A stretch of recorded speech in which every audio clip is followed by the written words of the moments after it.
এই যে তাসকিন ভাইকে নিয়ে যে সোশ্যাল মিডিয়ায় এত গুজব ছড়ানো হচ্ছে, মানে কেন হচ্ছে আমি বুঝতে পারছি না। এই তাসকিন ভাই যে লখনউয়ের খেলার কথা, এটা কিন্তু সম্পূর্ণটাই গুজব। তাসকিন ভাইয়ের সাথে লখনউয়ের কোনো কন্ট্যাক্টই হয়নি।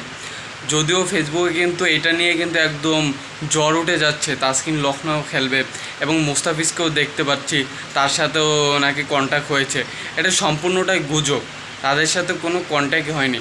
যদিও কিন্তু তাসকিন ভাই ডিজার্ভ করে, আইপিএল খেলার ডিজার্ভ করে, কারণ তিনি কিন্তু বিপিএলের সর্বোচ্চ উইকেট টেকার, সেটা কিন্তু আপনারাও জানেন।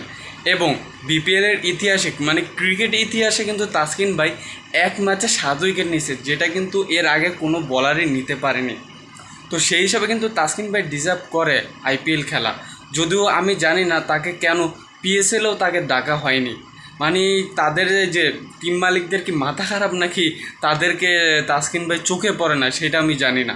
তাসকিন ভাইয়ের মতো বলারে আইপিএলে নেয় না, আপনার পিএসএলে নেয় না। পিএসএলে নাহিদ রানাকে নিয়েছে বাংলাদেশ থেকে, লিটন দাসকে নিয়েছে, রিশাদ হোসেনকে নিয়েছে।